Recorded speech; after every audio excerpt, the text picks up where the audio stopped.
제가 블라디보스톡으로 향하기 전에 위키피디아에서 찾아보고 간 게 하나 있었습니다. 과연 그곳에 겨울에 눈이 얼마나 많이 오는가, 기온은 어느 정도 되는가, 이렇게 전반적인 기후에 대한 정보를 찾아보고 갔는데, 여기 나와 있는 도메인을 보시면 분명히 최대 강설량이 5cm를 넘지 않는다고 나와 있거든요. 이놈 누군지 잡아야 돼. 다음날이 됐거든요. 이렇게 됐습니다. 와우, 프로 시베리아. 그런데 문제는 눈이 내리는 게 우리가 한국에서 보듯이 소복소복 내리거나 와봤자 우리가 한방눈이라고 부르는 그런 게 아니라 강풍과 진눈깨비, 요 두 개가 합쳐진 형태로 하루 종일 왔다는 거예요. 우리가 눈을 뜨기 전부터 들어와서 잠에 들 때까지. 자, 그날의 하루 같이 보도록 하겠습니다. 자, 이날은 특이한 곳을 한번 가보기로 했어요. 북한 식당을 가보기로 했죠. 북한 식당은 사실 우리가 여행 프로에서 당연히 볼 수는 없고 가이드북에서도 많이 소개하는 곳은 아닌데, 또 한번 새로운 체험을 해보자 하는 차원에서 북한 식당으로 향했습니다. 이 전날 밤에 숙소에서 같이 술을 마셨던 다른 한국 분들이 그 식당이 굉장히 맛이 없다는 얘기를 들었다고 했는데, 뭐 그런 게 제 귀에 들어오겠습니까? 저는 하나 꽂히면 무조건 가야 됩니다. 그래서 친구를 꼬셔서 갔어요.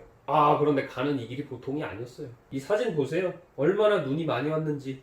여기는 블라디보스톡 기차역인데요. 저희가 원래 계획대로라면 공항에서부터 기차를 타고 시내로 오려고 했었는데, 숙소의 위치가 기존에 생각했던 곳과 달라져가지고 처음 이렇게 역을 보게 됐네요. 운치 있습니다. 요건 레닌 동상. 레닌이 러시아에서는 굉장히 위대한 지도자 중에 한 명이기 때문에 어느 도시에 가도 레닌 동상이 많이 보인다고 해요. 그게 중요한 게 아니라 이때부터 걷는 게 너무 힘들어졌습니다. 진짜 괴로웠던 게 뭐냐면 진눈깨비가 계속 내리는데, 이곳의 기온이 워낙 낮다 보니까 얼굴에 닿아도 진눈깨비가 녹질 않아요. 그러면 이게 어떤 느낌이냐, 모래를 들어가지고 그냥 얼굴에다가 이렇게 뿌리는 느낌? 춥고 괴로운 건 둘째 치고 얼굴이 아플 정도예요. 그 상태에서도 제가 계속 고집을 부려서 북한 식당으로 향했습니다. 이 친구의 디테일가 모든 걸 말해줍니다. 사실 날씨가 이 사진으로 보이는 것보다도 훨씬 더 혹독했어요. 제가 뒤쪽에 영상을 가볍게 실을 거긴 한데, 그 영상으로도 충분히 이날의 날씨가 설명이 불가능할 것 같습니다. 날씨가 워낙 가혹하다 보니까 걸어가는 게 정말 쉽지 않더라고요. 중간에 택시를 탈까 버스를 탈까 고민도 했었는데 바퀴도 제대로 안 굴러갈 것 같고, 이왕 한 3분의 1 정도 걸어온 거 그냥 걸어가자 설득을 했습니다. 40분간 눈보라를 뚫고 평양관이라는 곳에 도착했습니다. 그리고 약간은 긴장된 상태로 입장. 태어나서 처음으로 북한 사람을 마주해서 저희를 부스 같은 데로 안내를 해줬어요. 그리고 종업원이 들어왔는데 말투를 계속 들어보니까 무슨 영화 보는 것 같기도 하고 뉴스 보는 것 같기도 하고, 소갈비찜, 김치전, 회냉면을 주문했어요. 음식이 굉장히 정갈하고 맛도 괜찮아요. 특히 이 소갈비찜은 굉장히 부드러워서 약간 호텔 요리라고 착각이 들 정도였죠. 양념이 약간 우리 거보다 싱겁긴 하지만. 그리고 요 김치전, 요거는 다른 블로그에서 추천글이 있어가지고 그걸 참고를 해서 주문을 했어요. 재밌는 게 김치 자체는 여기서 먹지 말라고 하면서 김치전은 먹으라 그러더라고요. 그런데 제 입맛에는 잘 맞았어요. 같이 갔던 친구는 장떡하고 비슷하고 하더라고요. 그리고 마지막으로 나온 회냉면, 이건 절대 드시면 안 됩니다. 굉장히 실망스러운 메뉴예요. 이게 회가 위에 많이 올라가서 맛이 괜찮을 것 같은데 가격이도 많아 보이긴 하는데 정말 싱겁습니다. 이 비주얼이 믿기지 않을 정도로 싱거워요. 다 먹지도 못했어. 평양소주를 한 병 시켰거든요. 이때 다시 돌아보니까 진짜 술독에 빠진 사람 같네. 이게 알코올 도수가 25도로 우리나라 소주보다는 조금 더 센데 의외로 이것도 술이 굉장히 괜찮더라고요. 첫 맛은 거의 물처럼 맑은데 뒤에가 보드카처럼 팍 올라옵니다. 앞에서 찍은 기념사진. 죄송합니다. 다시는 안 갈게요. 자, 이때 에피소드가 사실 하나 있었습니다. 뭔가 저는 식사를 하면서도 계속 긴장감을 놓을 수가 없었는데, 언제 또 이런 곳을 가겠냐 라는 생각이 들어서 종업원들한테 사진 한번 찍자고 해볼까 라는 생각이 막 들더라고요. 그래가지고 제가 용기를 내서 저한테 가위를 갖다 주던 종업원한테 실례가 안 된다면 사진 한 장만 같이 찍어도 될까요? 이렇게 말을 했는데 돌아온 대답, 미안합니다만 사진 찍는 걸 그리 좋아하지 않습니다. 요 문장을 2초 만에 속사포처럼 내뱉고 바로 가버리더라고요. 민망함, 미안함, 빡침, 부끄러움, 총 4가지 감정을 한순간에 느꼈네. 그리고 워낙 날씨가 계속 안 좋았던 터라 돌아갈 때는 마을버스를 타고 돌아가기로 했는데, 부산닷컴 보이시죠? 우리나라의 버스를 재활용한다는 소문이 사실이더라고요. 그래서 내부를 보시면 심지어 노선도도 옛날 버스 노선도가 그대로 남아있는 경우도 있어요. 그런데 버스 안은 정말 지옥. 버스는 꽉 차 있는데 워낙 악천후가 지속되다 보니까 버스가 가는 속도랑 걷는 속도랑 차이가 없네. 그리고 창문은 꽉 성에가 어려서 밖에 보이지가 않아요. 어디에 있는지, 지금 어디쯤 왔는지 위치 확인을 해야 되는데 핸드폰을 꺼낼 수도 없을 정도로 꽉 차 있어요.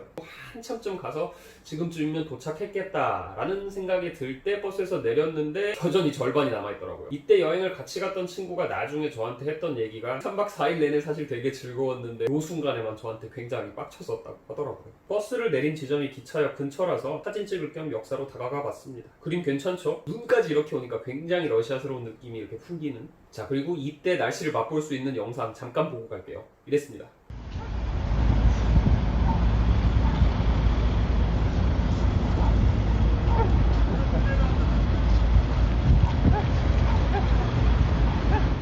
제 표정이 모든 걸 말해주죠. 코까지 빨개진 이 모습. 원래 뒤에 일정을 소화하기 전에 숙소로 들어가서 조금 쉬자 그랬는데 도저히 숙소로 멈추지 않고 갈 상황이 안 돼서 중간에 카페 같은 데서 쉬었다 가자고 했어요. 아, 그런데 날씨가 이런 와중에 카페 찾는 것도 쉽지 않아.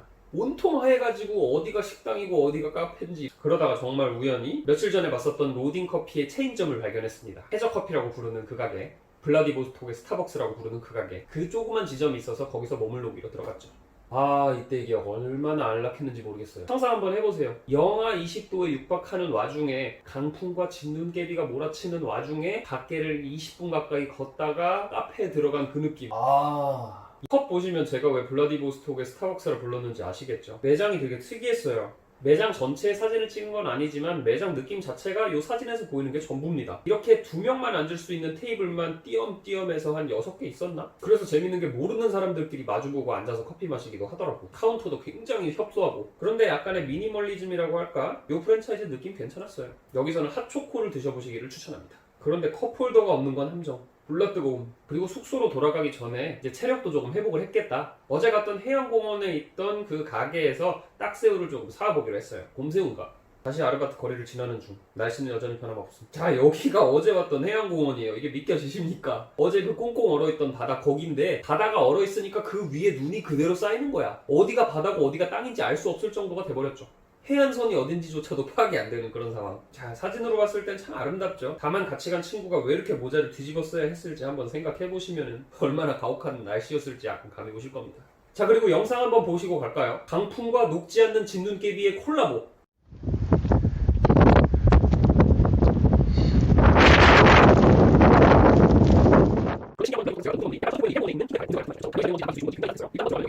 원나잇 푸드트립에서 테이가 미친듯이 먹었던 곰새우죠. 이게 근데 굉장히 아쉬운 게 그때 나왔던 가격과 그 이후에 배틀트립에서 나온 가격, 그 다음에 제가 갔을 때의 가격, 그 다음에 배틀트립에서 나왔던 가격 아마 모두 다를 거예요. 여기가 가격이 계속 올라가고 있어요. 물론 우리나라에서야 쉽게 먹을 수 있는 음식이 아니니까 여기서 먹는 것보다는 싸겠지만 그래도 예전보다 가격이 너무 많이 올라서 아쉬워요. 내부가 이렇게 생겼어요. 돌아가는 길, 와, 말도 안 되죠. 겨울왕국이에요. 돌아가는 길이 걸어서 끼케야 10분 정도였거든요. 해양공원에서 새우를 데워가지고 숙소로 가져갔는데 그 사이에 다 식어버렸어. 새삼 이때 같이 갔던 친구한테 감사를 표하고 싶습니다. ATM의 모습, 이게 작동을 하더라. 뭔가 사진이 어제랑 큰 차이가 없죠. 요 전날 밤 잠들기 전에 냉동실에 넣어놨던 남은 보드카와 함께 방으로 복귀해서 곰새우와 함께 다시 한번 휴식을 즐겼습니다. 곰새우가 식긴 했는데 굉장히 맛있어요. 상상 이상으로. 딱히 뭐 소스도 없고 이때 그냥 간된 거 그대로 먹는 건데 굉장히 맛있어요. 특히 이 곰새우의 제일 장점이 뜯는 게 아주 간단해요. 대가리 몸통 잡고 뚝 물어서 빼먹으면 끝! 사실 저는 갑각류가 먹을 때 손이 많이 가서 별로 좋아하지 않았는데 곰새우 같은 경우는 너무나 편하게 먹을 수가 있어서 이때 많이 먹었던 것 같아요. 아, 이때도 굉장히 안락하고 즐거웠는데 이 기억을 더듬으면서도 굉장히 피곤했던 기억이 생생히 납니다.